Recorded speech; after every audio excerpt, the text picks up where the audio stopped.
Okay, update number 3. So I'm now moving on to some of the smaller hull details. I've attached the front glacis plate along with some of its rings going on there. Pretty simple, but there was quite a bit of a gap on the front here where the glacis met the hull, so I just put a little bit of putty in there and yeah, fill that as required.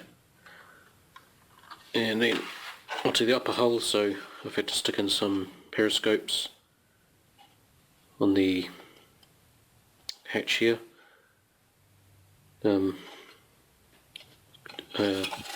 Possibly the driver's hatch, I'm not exactly sure. Well, it should be. I think I'd remember these things. Doesn't actually say. Commanders, cupola, turret. Yeah, it must be the driver.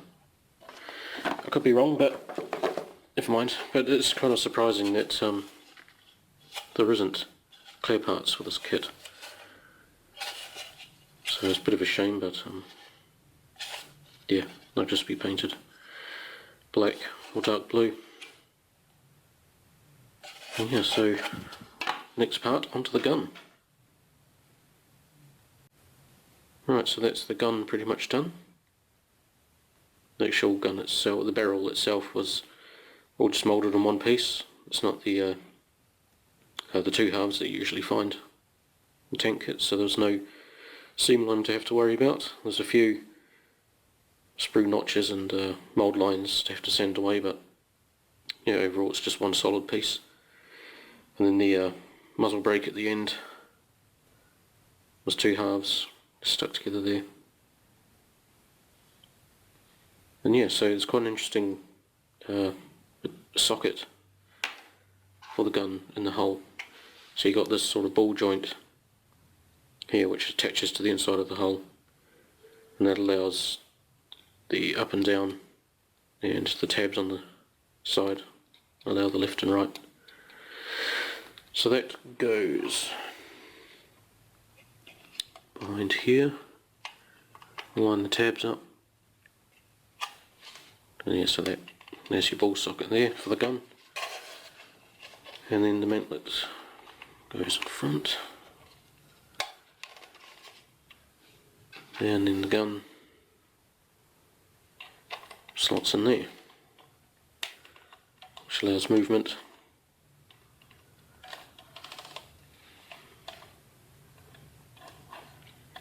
So yeah, so that's looking pretty good. So now I'll just go and stick all that together.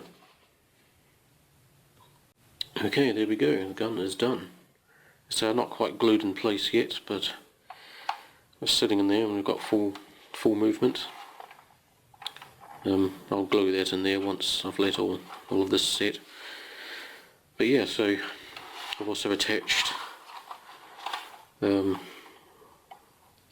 what I can only assume to be the gun sight down there next to the gun, and a rear plate on the back of the hull here. Some quite disappointing gaps attaching this hull, and all of this should be a single cast piece, so there shouldn't be any lines or gaps down here. So I'm not quite sure what to do about that, because if I fill that and sand it, I'm going to lose all of this cast texture. So I'll have to have a think about that, what to do with those lines. But yeah, so it's coming along quite nicely. Alrighty, so that's quite a bit more added to the kit. So we've got added the ball socket machine gun here on the barrel, some periscopes on there, the commander's hatch there, which is removable. We've got a few details on the back of the engine here, fire extinguishers, back engine plate, some tow cable hooks, little storage box there, and spare links on the side of the hull. The side skirts have been added. And decided to fill in this gap here just with a bit of Vallejo putty. It won't remove the seam completely, but it'll just fill in the huge gap there and make it look a bit more like the seam on the other side.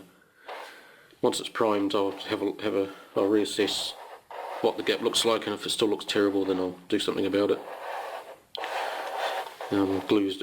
Gun's not quite glued yet. I just want to keep that off just to make it easier to move this around. So I've got some front tow cable hooks there. Sanded back the putty in that whole seam. It seems to have done the trick. So that's nice and filled. More links, track links on the side there. And yeah, so I think that'll do for this update. So next up, we've just got a load more details to go on the hull. The machine gun turret that goes here. A couple more hatches. Exhaust silencer goes on the back.